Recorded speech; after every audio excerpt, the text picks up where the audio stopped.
25. And then you're gonna have to put this first, the ampoule first. So twist it all the way. And this matches this thing. But just to make sure, you can just twist it until you see a little bit of product come out. So it was right there. So then what you will have to do is turn this knob. So you turn it, you twist, and it makes that click sound.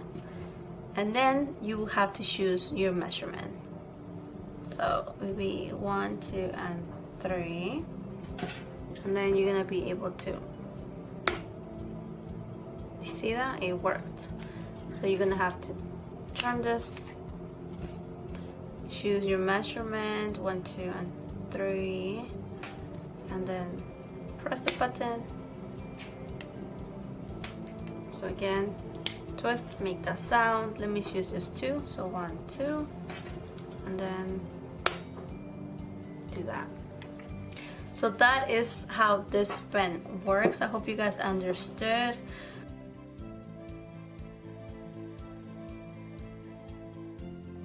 Put the plunger down. The gel, it's kind of like a thick substance. It's not watery. So you have to be very careful that you don't press too hard, or else the gel is going to come pouring out the end here. And you have to go really take your time, do it slowly, because it fills very fast. The product's clear, so you might not realize the product entering the ampoule. So you have to pay close attention. I don't know if you could see it in the video. You're going to see the product go into the syringe. I'm just pushing lightly. Slowly. Now I only put the product up until